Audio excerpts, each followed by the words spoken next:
रामकृष्ण हरी श्री विठ्ठल परिवार मावळ प्रस्तुत करत आहे वारी विचारांची वारी पंढरीची. संस्थापक श्री सुनील शंकरराव शेळके, जनसेवक आमदार मावळ तालुका. रामकृष्ण हरी. आज मंगळवार दिनांक 23/6/2020 आषाढ शुद्ध द्वितीया.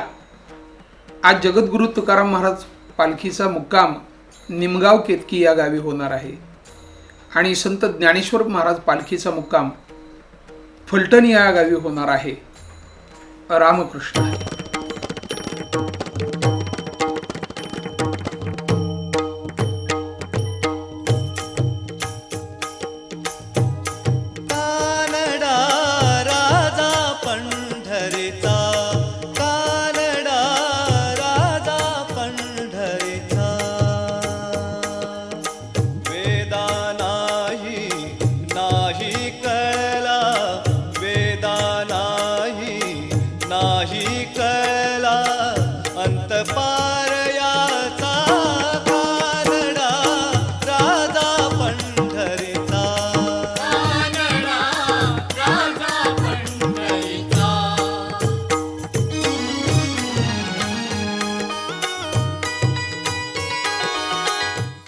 रामकृष्ण हरी.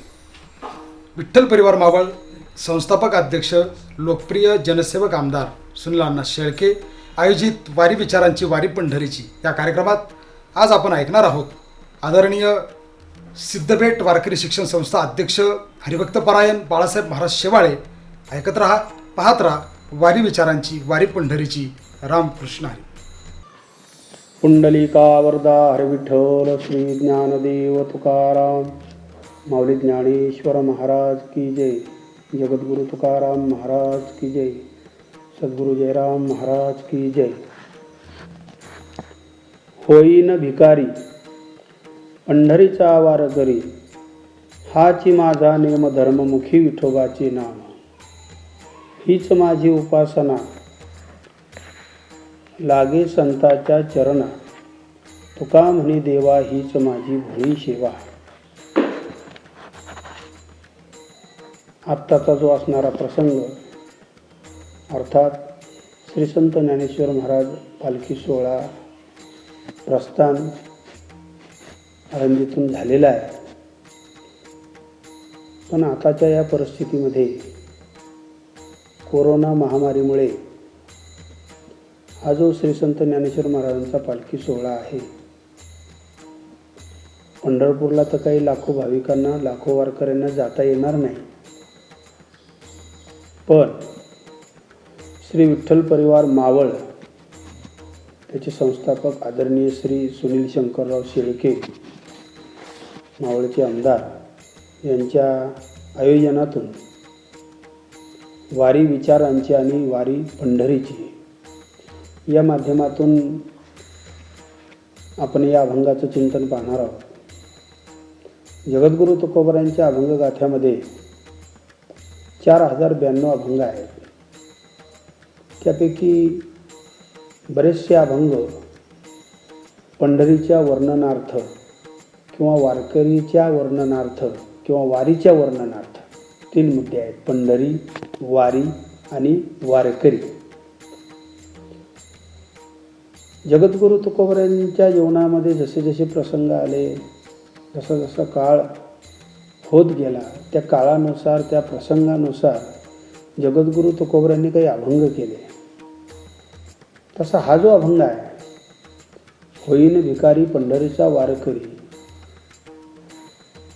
या अभंगाचा जो जन्म आहे तो वारीच्या काळामध्ये झालेला आहे किंवा वारी जवळजवळ येऊन ठेपल्यानंतर मग काही अभंग त्या प्रसंगानुसार तुकोबारायांनी केले. त्यापैकी दुसरा एक अभंग आहे, पाहे पाहे रे होय होय वारकरी, पाहे पाहे रे पंढरी. तर अशा प्रकारे या अभंगाच्या चिंतनामध्ये आपल्याला काही 2-4 मुद्दे समजून घ्यायचे आहेत. पंढरपूर, वारी, वारकरी आणि वारकऱ्याचे नियम आणि ही सर्व साधना केल्यानंतर त्याचं फल काय, असे काही सिद्धांत जगद्गुरु तुकोबारायांनी या अभंगाद्वारे मांडलेले आहेत. तुकोबराय या अभंगाच्या माध्यमातून जो संवाद साधतायत तो देवाशी संवाद साधतायत. कारण या अभंगाचं शेवटचं चरण आहे, तुका म्हणे देवा हीच माझी भोळी सेवा. हे देवा, ही माझी भोळी सेवा आहे. आणि म्हणून येथे संवाद देवाशी आहे. याकरता मी हे शेवटचं चरण सांगितलेलं आहे. तुका म्हणे देवा, म्हणे देवा म्हणजे तुकोबरायांना म्हणतायत, तुकोबराय म्हणतायत देवाला की हे देवा, ही माझी भोळी सेवा आहे. या शब्दार्थावरून असं समजून घ्यायचं आहे की हा संवाद तुकोबरायांचा आणि देवाशी आहे, देवाशी संवाद आहे. एरवी कोणी कोणाशी बोलावं, कोणी कोणाशी संवाद करावा यावरही शास्त्रविचार आहे. सामान्याचा सामान्याशी संवाद, त्या संवादाला काही अर्थ नाही. सामान्याचा विशेषाशी संवाद, त्याला बऱ्यापैकी अर्थ आहे. विशेषाचा विशेषाशी संवाद तो महत्त्वाचा आहे शास्त्र दृष्टिकोनातून. त्याच्यामध्ये दोन प्रवाह आहेत, एक संताचा संतांशी संवाद आणि संताचा देवाशी संवाद. इथे जो जगद्गुरु तुकोबरायांनी संवाद साधलेला आहे तो देवाशी साधलेला आहे. एरवी संत साहित्याचा सिद्धांत असा आहे, जे बोलायचं आहे ते संताशी बोलावं, जे काही सांगायचं आहे ते संताशी सांगावं किंवा देवाशी बोलावं, अन्य कोणाशी काही बोलू नये असे अभंगही आहे. काय बोलायचं तुकोबराय स्पष्ट सांगतात एका अभंगामध्ये, बोलावा विठ्ठल, पाहावा विठ्ठल, करावा विठ्ठल जीवे भाव. विठ्ठलाशिवाय दुसरं काहीही नाही. अशी भक्ती करणारे जगद्गुरु तुकोबराय. वारी जवळ आली की तुकोबरायांच्या अंतःकरणामध्ये हुरहुर लागून राहायची की मी केव्हा पंढरपूरला जाईल, केव्हा माऊलींच्या समाधीचं दर्शन घेऊन वारीला प्रारंभ करेल, माझ्याच्याने भजन होईल का नाही, माझ्याच्याने कीर्तन होईल का नाही. त्या संबंधाची तळमळ जी आहे ती काही अभंगामधून तुकोबरायांनी व्यक्त केलेली आहे. झुरोनी पांजरा हो पाह्याता, येई पंढरीनाथा भेटावं. किंवा गुरुपरंपरेच्या अभंगामध्ये आपण ते अभंग पाहतोच ना, वाट पाहे उभा भेटीची आवडी, कृपाळू तातडी उतावेळ. उतावेळता निर्माण होते संतांच्या हृदयामध्ये देवाला भेटण्याविषयीची. एरवी देवाला कोणी केव्हाही भेटू शकतं किंवा देव अंतरामध्ये आहे असंही ब्रह्मज्ञान आहे, ब्रह्मज्ञानाचा सिद्धांत आहे. पण सगुण भक्तीमध्ये, द्वैत भक्तीमध्ये जसं तुकोबरायांनी सांगितलेले, देवा तू पाहिजे आणि मी पाहिजे, मी भक्त तू देव ऐसे करी. आणि हा भक्तिरसाचा आनंद आम्हाला भोगायचा आहे. म्हणून आम्हाला बाकी नको काही, तू देव आणि मी भक्त. आणि म्हणून हे सर्व समजून घेण्याचं तात्पर्य एवढंच आहे, वारकरी, वारी आणि पंढरी आणि ज्याच्याकडे जायचं तो देव, हे सगळे सिद्धांत आपल्याला समजून घ्यायचे आहे. जगद्गुरु तुकोबराय देवाशी संवाद साधताना एक आपली इच्छा व्यक्त करतायत. या अभंगाची जी सुरुवात आहे, होईन देवा, मी होईन. काय होईन? वारकरी होईन असं नाही, ते वारकरी पहिलेच होते. शब्दाचा अर्थ लक्षात घ्या, होईन भिकारी, मी भिकारी होऊन पंढरीचा वारकरी होईन किंवा मी वारी करेन. गहन विषय आहे, कारण जगद्गुरु तुकोबरायांचं वाङ्मय समजलं तर लवकरही समजून जाईल. नाही तर मग ते समजण्याकरता काही अभ्यास किंवा काही साधना किंवा गुरुची कृपा ह्याही बाबी आपण लक्षात घेतल्या पाहिजेत. तर बघायचं आहे, तुकोबराय म्हणतात मी भिकारी होऊन पंढरीचा काही वारकरी होईन. आपला मुद्दा हा आहे की तुकोबराय आता वारकरी होईन म्हणतात, मग पहिले काही वारकरी नव्हते का? तसा जर विचार केला तर अभंग आहे, माझ्या वडिलाची निराशिगा देवा, तुझी चरणसेवा पांडुरंगा. हो, विश्वंभर बाबा जगद्गुरु तुकोबरायांच्या पाठीमागे 8व्या पिढीमध्ये होऊन गेले त्यांच्या वंशामध्ये. आणि विश्वंभर बाबापासून ही भक्तीची परंपरा तुकोबरायापर्यंत चालत आलेली, असा त्या प्रमाणाचा अर्थ आहे. माझ्या वडिलाची मिरासिगा देवा, आम्ही परंपरेने भक्ती करत आहोत. भक्तीचा प्रवाह आज आमच्या जीवनामध्ये आहे असं नाही. महाराजांचा अभंग आहे, जन्मोजन्मी आम्ही बहुपुण्य केले, तेव्हा या विठ्ठले करुणा केली किंवा कृपा केली. मग असं म्हणण्याचं कारण काय, मी वारकरी होईन, भिकारी होईन, भिकारी होऊन पंढरीचा वारकरी होईन, याचा नेमका लक्ष्यार्थ काय आहे? म्हणून जगद्गुरु तुकोबरायांची भाषा आजच्या काळामध्ये समजणं ही काळाची गरज नाही, ही ज्याची त्याची गरज आहे. सिद्धांत समजायला सोपे वाटतात पण समजतीलच असं नाही. समजणं कशाला म्हणतात हा एक वेगळा विषय आहे, तोही सांगून जातो. जे समजलेलं आहे त्याचा कृतीमध्ये जर उपयोग केला तर त्याला समजणं म्हणतात. जगद्गुरू तुकोबारायांनी एरवी अभंग केले तरी कशा करता, शेवटी समाजाकरताच केलेले आहे. समाज उद्धाराकरताच जगद्गुरू तुकोबारा वैकुंठाहून इथं आले. अवतार तुम्हा धराया कारण उद्धाराया जन जड जीवा, किंवा जगाच्या कल्याणा संताची विभूतीप्रमाणे तुम्हा आम्हाला ज्ञात आहे. वारकरी नव्हते किंवा भक्त नव्हते असा मुद्दा इथे उद्भूत होण्याचं काही कारण नाही. पण एक समाजालाही कळावं की विचारांची वारी कशी असते. पंढरीचीच वारी आहे पण विचाराची वारी कशी, याचे सिद्धांत या अभंगामध्ये आपल्याला पाहायला मिळतात. ते कसे पाहायला मिळतात, कुठे पाहायला मिळतात, लक्षात घ्या. होईन भिकारी, मी भिकारी होईन हे देवाशी संवाद आहे.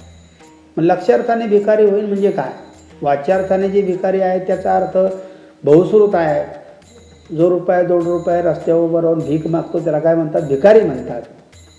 हा झाला व्यावहारिक अर्थ, हा लौकिक अर्थ आहे. मग जगद्गुरू तुकोबाराय म्हणतात मी भिकारी होईन म्हणजे काय, जगद्गुरू तुकोबारायांना काही कोणाकडे मागायचे किंवा काय असा विषय नाही. भीक मागणारा कोण आहे, कोणाकडे भीक मागायची, इथं संबंध कसा आहे सांगतो ना मी त्याचा अर्थ तुम्हाला. इथं जगद्गुरू तुकोबाराय भिकारी आहेत आणि ज्याच्याकडे भीक मागतायत जगद्गुरू तुकोबाराय किंवा असं म्हणतात मी भिकारी होऊन पंढरीचा वारकरी होऊन, तो देव आहे. आणि म्हणून इथं देवाचं आणि जगद्गुरू तुकोबारायांचं जे नातं आहे, वास्तविक आता भिकारी हा शब्द ऐकल्याबरोबर एक वेगळी भावना निर्माण होते. ज्याच्यात हे काय शुल्लक भिकारी आहे बा, काही मागणारा त्याला भिकारी म्हणतात असा एक सरळ अर्थ सर्वसामान्याच्या बुद्धीमध्ये तो तसा त्या पद्धतीने अर्थ घेतो. पण इथे तसा अर्थ नाही. इथे अर्थ काय आहे, वारकरी होईन हा विषय नंतरचा आहे, पंढरीचा होईन हाही विषय नंतरचा आहे. पण कसा वारकरी होईन भिकारी. मग भिकारी याचा नेमका लक्षार्थ काय आहे त्याला, तो लक्षार्थ मी तुमच्या लक्षात आणून देतो. भिकारी होईन म्हणजे जे काही आहे जवळचं ते सर्व घालवीन, ते सर्व घालवून मी पंढरीचा काय होईन वारकरी होईन. मग जवळ काय आहे त्याचे वर्णन अभंगामध्ये आहे. ओले मृत्युकेचे मंदिर, आत 6 जण उंदीर, गुंफा करिता ती पोखर, याचा तुम्ही नका करू अंगीकार. काम क्रोध लोभ मद मत्सर आणि अहंकार हे विकार घालवणं म्हणजे भिकारी होणं आहे. तसं प्रमाण आहे महाराजांचं. काम क्रोध बंदी खाणी, तुका म्हणे दिले दोन्ही, इंद्रियाचे धनी आम्ही झालो गोसावी झालो आम्ही. कसे गोसावी झालो, आमच्याकडचं सर्व आम्ही घालवून दिलं. भिकारी होणं म्हणजे काही श्रीमंतीचं वाटोळं करणं किंवा ऐश्वर हुडकावून लावणं किंवा असलेल्या धनसंपत्तीचा त्याग करणं, याला भिकारी म्हणत नाही. लक्षार्थाने भिकारी कशाला म्हणतात, काम क्रोध लोभ मद मत्सर अहंकार ह्या विकाराला बाजूला करणं, या विकाराला घालवून देणं म्हणजे खऱ्या अर्थाने काय होणं आहे, भिकारी होणं आहे. अजून एक अभंग गोड आहे तुकोबारायांचा, त्याचं शेवटचं चरण फक्त सांगतो या विषयाला धरून. तुका म्हणे करी फकीराचे परी, रात्रंदिवस हरी येईल वाचे. देवा आम्हाला फकीरासारखं कर. फकीरासारखं जर केलं म्हणजे आमच्याकडे जर काही नाही राहिलं, काम क्रोधादी विकार नाही राहिले, तर रात्रंदिवस आमच्या मुखामध्ये देवा तुझं नाव येईल. शेवटी देवाचं नाव घेणारे पुष्कळ आहेत, पण तसं देवाचं नाव घेणं वेगळं आणि काम क्रोधादी विकारांना बाजूला ठेवून देवाचं नाव घेणं वेगळं. फार गोड चिंतन आहे तुकोबारायांचं. तुका म्हणे देव भरिला विठ्ठले, काम क्रोध केले घर रीते. देव भरिला विठ्ठले केव्हा, ज्यावेळेस काम क्रोधाने भरलेलं घर आपण रिकामं करू तेव्हा. आणि म्हणून याचा अर्थ असा आहे, देवा मी भिकारी होईन, काम क्रोध लोभ मद मत्सरे सर्व विकार बाजूला करून हे देवा मी पंढरीचा काय होईन, वारकरी होईन. आता पंढरीचा वारकरी व्हायचंय का पंढरीमध्ये जो देव आहे त्याचा वारकरी व्हायचंय, याचे सुद्धा वेगवेगळे विचार प्रवाह आहेत. इथं तर शब्दाचा अर्थ घेतला तर पंढरीचा वारकरी होईल.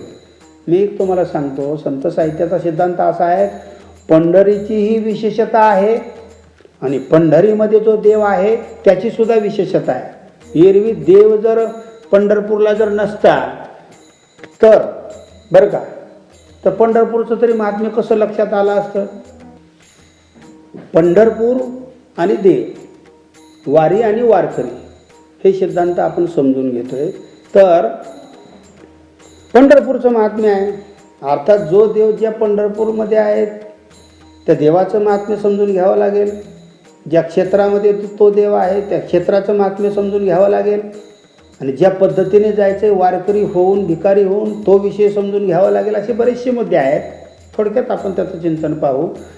ज्या पंढरीचा वारकरी ते पंढरपूर शहर असं आहे, आताच्या भाषेत त्याला शहर म्हणू आणि आपल्या साहित्यिक भाषेत तीर्थक्षेत्र, फार विशेष वर्णन आहे. जेव्हा नव्हते चराचर, जेव्हा चराचर नव्हतं तेव्हापासून पंढरपूर आहे. म्हणून तर असं म्हटलेलं आहे, आयशी चंद्रभागा आयसे भीमातीर आयसा विटेवर देव कोठे. अशी चंद्रभागा, असं भीमातीर, असा देव आहे कोठे, असं वर्णन आहे. जगद्गुरू शंकराचार्यांनी विश्लेषण केलेलं आहे त्या देवाचं. महायोगपीठे कठे भीमरत्यम वरम पुंडरीकाय धातुम मुनिंद्री समागत्य तिष्ठन स्तमानंद कंदम परब्रह्मलिंगम भजे पांडुरंगम. तर पंढरपूरचं महात्म्य आहे, चंद्रभागेचं महात्म्य आहे. जो देव तिथे, जो गोकुळून आलेला आहे तिथे महाराजांनी वर्णन केलेलं आहे. पुंडलिकाच्या भावार्था गोकुळीवनी झाला येतानीच प्रेम भक्ती भक्ता घ्या घ्या आता मन तसे युगे 28 विटेवरी उभा. तर असा जो देव पुंडलिकाने आणला, पुंडलिकासाठी आला, गोकुळीहून आला, असे त्याचे वेगवेगळे विषय आहे. जो आला तो पंढरपूरला आला, विटेवर आहे. विटेचे जी पुंडलिकरायाने जी वीट भगवंताला उभी करण्याकरता दिली त्याचा हे सगळे सिद्धांत आहे. एवढे सगळे सिद्धांत आपल्याला वेळेअभावी समजून घेणं शक्य नाही. पण आपले जे 2-3 मुद्दे आहेत या अभंगामधले, तर पंढरपूरचं महात्म्य आहे. जो देव विटेवर उभा आहे तो सुद्धा त्याचंही परोक्षत्वाने वर्णन अनेक साधू संतांनी केलेलं आहे. सुंदर ते ध्यान उभे विटेवरी. आणि पंढरपूर देव आणि आता वारकरी. तर वारकरी याचा अर्थ मी काय, वारकरी होईन पंढरीचा. भिकारी आणि वारकरी हे 2 शब्द कळलं का. अगोदर वारकरी का अगोदर भिकारी, इथं तुकोबारायांनी सांगितलेलं आहे अगोदर भिकारी आणि नंतर वारकरी. भिकारी याचा अर्थ विकार सगळे घालून देणे, मी अर्थ सांगितलेला आहे. आणि मग अशा प्रकारे वारकरी होणे, वारकरी त्याच्यातच अर्थ आहे. तर वार करणे, आता कशावर वार करायचं आहे. अजून एक अभंग आहे तो महाराजांचा, मऊ मेनावनी आम्ही विष्णुदास कठीण वज्रास भेदू ऐसे. आम्ही वार करणारे आहोत, आम्ही शूर आहोत, आम्ही वीर आहोत. जसा रणांगणामध्ये शूरवीर योद्धा शत्रूवर काय करतो, वार करतो, तसं आमच्या साधू संतांनी काम क्रोधादी विकारावर वार केले, म्हणून तो काय आहे, वारकरी. अर्थात ही नामसाधना करायची, पंढरपूरला जायचे, कसं जायचं हा विषय झालेला आहे. मग वारकरी म्हणजे नेमकं काय, हा एक विषय आहे ना. प्रत्येकजण म्हणतो वारकरी आले, वारकरी चालले वगैरे वगैरे सगळं आहे. वारकरी कसा असावा, वारकऱ्याची लक्षणं काय आहे याचंही चिंतन आहे. याचं चिंतन या अभंगाच्या 2ऱ्या चरणामध्ये दिलेलं आहे. हाची माझा नेम धर्म मुखी विठोबाचे नाम. हा वारकऱ्याचा धर्म आहे. काय धर्म आहे, त्याचा नियम काय आहे, तर पहाटे उठणे, स्नान करणे, माऊलींच्या पादुकाचं दर्शन घेणे, वारीच्या वाटेचा विषय आहे हा. तर माऊलींच्या पादुकाचं दर्शन घेणे आणि मग माऊली निघाले की त्याबरोबर आपलं भजन करीत, नामसंकीर्तन करीत भगवंताचं नाम घेत जाणे, हा वारकऱ्याचा मुख्य नियम आहे. मुखी विठोबाचे नाम. पण ते नाम घेत असताना कसं घ्यायचं हाही विषय आहे. तर निष्कामतेने भगवंताचं काय घ्यायचं आहे, नाम घ्यायचं आहे. दुसरा काही नियम धर्म काही नाही बघा. वारकऱ्याचा नियम, जसा क्षत्रियाचा धर्म काय आहे, देशाचं संरक्षण करणे, ब्राह्मणाचा धर्म काय आहे, ब्रह्मकर्म करणे, तसा वारकऱ्याचा धर्म काय, भक्तिशास्त्राच्या सिद्धांताची जोपासना करणे, हा वारकऱ्याचा काय आहे, नियम आणि धर्म. नियमही तोच आहे, धर्मही तोच आहे, मुखाने विठोबाचं नाम गाण. आणि वारकरी होणं, वारी करणं हे साधन सांगितलेलं आहे. पण काही अभंगामध्ये साधन सांगता सांगता साध्यही तेच सांगितलेलं आहे. आता साधन आणि साध्य एक कसं होतं इथे, याकरता तुम्हाला एक अभंग सांगतो महाराजांचा. भक्ती करण्याकरताच आम्ही पुन्हा जन्म घेऊ आणि पुन्हा आम्हाला जन्म मिळाल्यानंतर पुन्हा सुद्धा आम्ही काय करू, भक्तीच करू. घेईन मी जन्म याचसाठी देवा. जन्म कशा करता? भक्ती करता. आणि जन्म घेऊन तरी करायचं काय? भक्तीच करायची. म्हणून हा उपासनेचा विषय या अभंगाच्या 3ऱ्या चरणामध्ये दिलेला आहे. हीच माझी उपासना लागेन संताच्या चरणा. ही वारी करणं, पंढरपूरला जाणं, भगवंताचं नामस्मरण करणं, भजन करणं ही माझी उपासना. इथे एक मोठा सिद्धांत सांगायचा आहे आपल्याला शेवटी. माझी ही उपासना, माझी ही साधना. वास्तविक पाहता भक्ती करणारे कोण आहे? जगद्गुरु तुकोबाराय. वारीला जाणारे कोण आहे? जगद्गुरु तुकोबाराय. मग असं का म्हणतायत की ही साधना माझी संतांच्या चरणाला लागावी? विषय जर लक्षात घेतला तर जायचंय कुठे? पंढरपूरला. जायचंय कुठे? देवाकडे. मग संतांच्या चरणाला ही वारी किंवा हे वारीचं फल किंवा हे सगळं काही साधना असेल ती संतांना समर्पित का करायची? हा संताविषयीचा असणारा आदरभाव जगद्गुरु तुकोबारायांचा आहे. शेवटी जायचंय कोणाबरोबर? संताबरोबर. देवाकडे जरी जायचं असलं तरी संताबरोबर गेल्यानंतरच देवसुद्धा जवळ करतो असा सिद्धांत आहे. नाही काही अभंगामध्ये तशी प्रार्थनासुद्धा महाराजांनी केलेली आहे. तुका म्हणे तुम्ही निरविल्यावरी मग मज हरी उपेक्षिना. म्हणून जे काही करायचं आहे ते संतांच्या चरणाशी समर्पित करणे. याचा अर्थ आपण केलेली साधना, आपण केलेली वारी, आपण झालेलो वारकरी, त्याच्यावरचा आपला अभिमान सोडायचा आहे. अर्पण करणे याचा अर्थ काय? आपली मालकी त्याच्या जे आपण काही केलेलं आहे त्याच्यावरली आपली मालकी आपण बाजूला करणे. म्हणजे खऱ्या अर्थाने अगर्वपणा त्याच्या ठिकाणी निर्माण होणे. आणि असा गर्वरहित होऊन मी काय करीन? पंढरीची वारी करेन, त्या देवाकडे जाईल. आता शेवटच्या चरणामध्ये इथं तुकोबाराय सांगतात, तुका म्हणे देवा हीच माझी भोळी सेवा. तुकोबाराय देवाशी बोलतात. मी सुरुवातीला सांगितलेलं आहे की देवा ही माझी भोळी सेवा आहे. आता ही भोळी सेवा आहे का? मग भोळी सेवा नसताना त्या प्रश्नाचंच उत्तर आहे ही भोळी सेवा नाही. पण भोळी सेवा म्हणण्याचं कारण काय? पुन्हा तेच उत्तर आहे. एवढी मोठी साधना करायची, इथून तिथून पायी चालायचं, भजन करायचं, ऊन वारा पाऊस थंडी हे सगळं सहन करून देवाकडे जायचं आणि अशी खडतर साधना करून म्हणायचं भोळी सेवा. याचा नेमका लक्षार्थ काय आहे? तर याचा नेमका लक्षार्थ असा आहे की मी जे काही विशेष केलेलं आहे त्याच्यामध्ये आपण जो काही त्रास सहन करतो किंवा जे काही कष्ट सहन करतो, जे काही दुःख सहन करतो, त्याचा वृत्तीवर परिणाम होऊ न देणं, विशेष करायचं आणि म्हणायचं माझं काहीच नाही. जसं ज्ञानोबारायांनी ज्ञानेश्वरी केली आणि शेवटी श्रीगुरु श्री निवृत्तीनाथांना काय म्हटले? तरी न्यून्यते पुरते अधिकते सरते करून घ्यावे तुमचे विनवित्वास. कमी जास्त असेल तर तुम्ही सर्त करून घ्या. आता ज्ञानेश्वरीमध्ये काय कमी जास्तपणा आहे? कमी जास्तपणा काहीच नाही. पण ही श्रीगुरूंशी बोलण्याची काय आहे?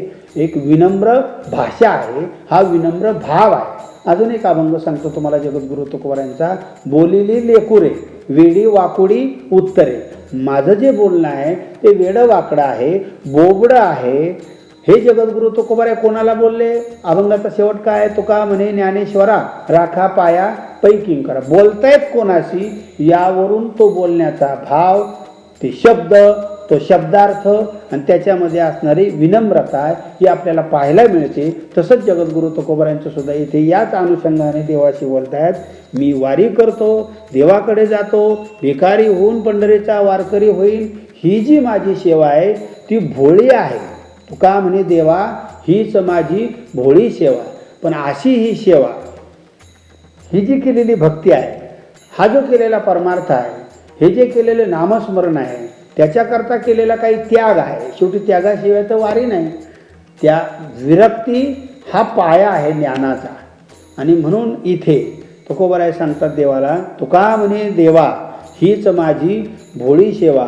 असं हे वारीचं महत्त्व या वारीच्या काळामध्ये ज्यांच्या आयोजनातून आदरणीय श्री विठ्ठल परिवार मावळ संस्थापक श्री सुनील शंकरराव शेळके आमदार साहेब यांच्या आयोजनातून ही विचारांची वारी आहे. नाही म्हटलं तरी पंढरपूरला जात असताना सुद्धा अंतकरणामध्ये विचार असतात देवाचे, साधनेचे, उपासनेचे, भजनाचे. आणि हा जो उपक्रम आहे वारी विचारांचे, यावरही थोडंसं महत्त्व असं आहे त्या शब्दाचं. शेवटी विचाराशिवाय तर वारी नाही. आळंदीहून पंढरपूरला जायचे विचार पाहिजे. ठीक आहे, कोरोना महामारीच्या या संकटामुळे पंढरपूरला आपल्याला जाता येत नाही, काही प्रशासनाने जे नियम घालून दिलेले आहेत त्यामुळे. पण इथे आपण जसं तुकोबारायांनी सांगितलं, ठाईचं बैसोनी करा एक चित्त, तर एक चित्त करून आपण विचारांची वारी घर बसल्या आपण प्रत्येकजण करू शकतो. आणि म्हणून वारी विचारांची वारी पंढरीची या माध्यमातून जगद्गुरू तुकोबारायांचा हा अभंग आपण सरळ सरळ साध्या सिद्धांताने आपण समजून घेतलेला आहे. तेव्हा हा वारीचा काळ, हा माऊलींचा सोहळा आपल्याला समाधानाकडे नेणारा आहे, सुखाकडे नेणारा आहे, शांतीकडे नेणारा आहे. अशा प्रकारे ही माझी प्रवचनाची सेवा माऊलींच्या चरणी समर्पित करतो. कुंडली कवरदा विठ्ठल श्री ज्ञानदेव तुकाराम ज्ञानेश्वर महाराज की जय.